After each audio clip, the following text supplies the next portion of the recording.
Ghostrunners by Spiral Theater. America's pastime becomes its worst nightmare in this new horror comedy.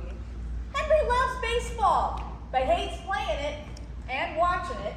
Yet, his obsession over its rules, balance, and history lead him to create his own tabletop baseball simulation, where rolling dice and complicated charts determine a myriad of bizarre outcomes. When a player is murdered in the game, the search for the culprit turns a pastime into a nightmare. Horror genre is horror comedy. Language is 3, blood is 3, and suggested age is 13 plus. Warning for sudden loud noises. This is written by Kyle Munchauer and directed by Kevin Dwan.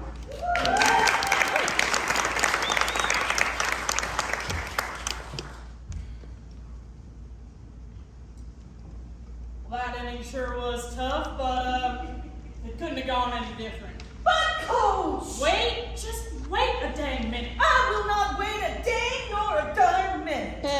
This guy, Howell Whitmore, has gotta go. G-O-E, go! You need to stop worrying about what leads to G-O-E and start worrying about your E-G-O. My waffles. No, that's ego.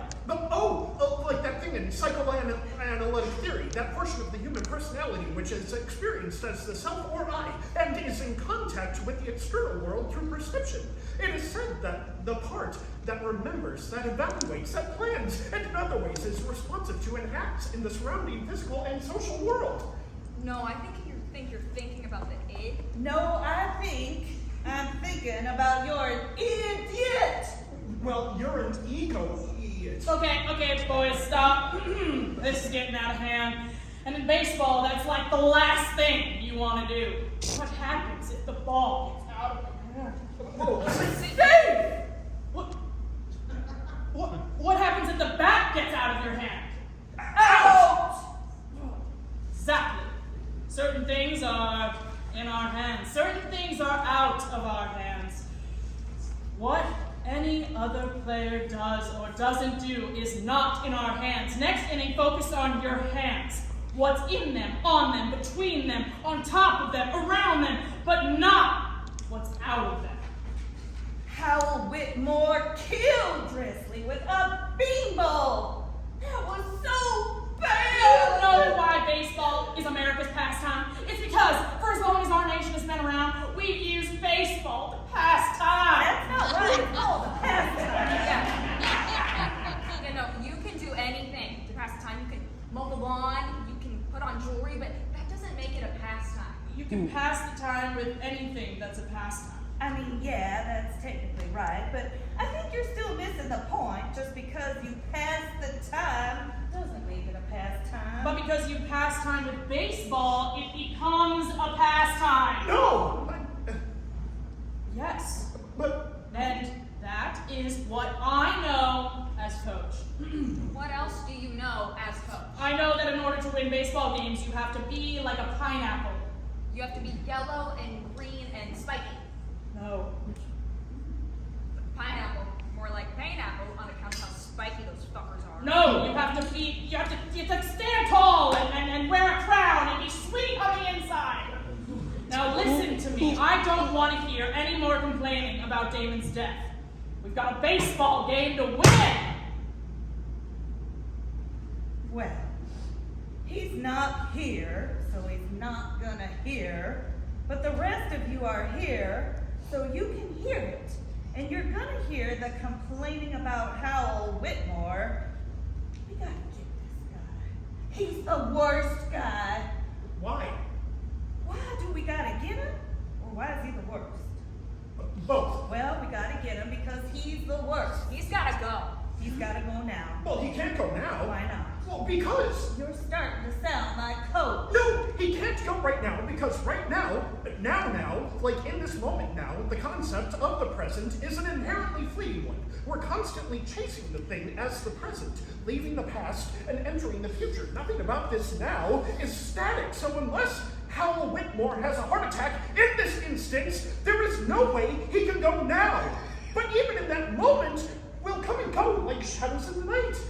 like lights, Okay, like air. fine. He can go in the future. Well, I'm okay with that. What if he killed him? Ooh, I think that's a good idea. That's what I thought you were talking about when you said he's got to go. But I wasn't sure. I didn't want to say it out loud and ask someone to be like, oh, he's crazy for wanting to kill an opposing player for revenge during a baseball game. But I'm glad someone else is thinking that too. This is crazy. I mean, this is psycho-chaotic. How are we going to go? We could send a hitman. What's that? A man you send to hit someone. No, we want to do more than just hit him. We should assassinate him. Or we can murder him. Well, I don't want to kill him or murder him. Well, you don't have to. We could still hire someone. Like who? An armed gunman. Well, we don't want one without arms. How's he going to shoot the gun? Well, he's going to use a gun? Yes. What else would the armed gunman use? Well, I'm just kind of anti-gun. Come on. What if we sent an unarmed gunman? A gunman without arms. No, a gunman without a gun. What does that even mean? We could give someone a fake gun and make it scary. We're not looking to scare him. We're looking to kill him. Kill him? I thought we were going to assassinate him. I thought we were going to murder him. Murder him? Where have you been this whole conversation? I don't know. I kind of zoned out. Look, we have to do this together, and we have to do this in sync. What if we did it Backstreet Boys? Oh, we can kill him with kindness.